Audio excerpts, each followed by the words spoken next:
So here's how I style my messy fringe. First, you need to get your hair wet, so I just hopped out the shower. Then you need to get a towel so you can dry it so that it's damp but not dripping wet.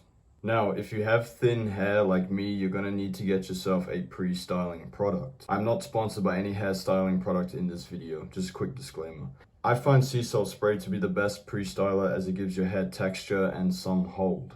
But I find that if you spray too much sea salt spray, then your hair gets greasy very quickly. So you're gonna have to experiment on your own, see what works best for you.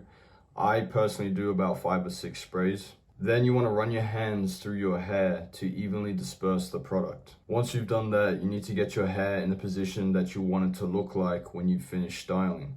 This is important because we will be using a hair diffuser to lock it all in place.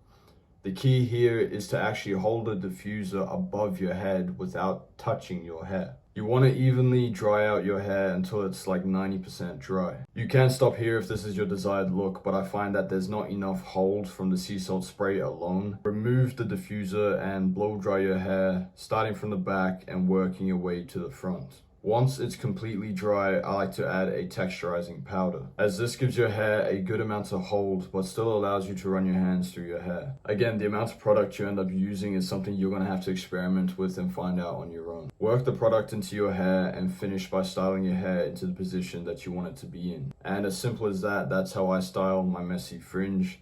If you would like to learn more about glowing up, then DM me the word attract over on Instagram at FemaleGazeMastery, and I will see you over there.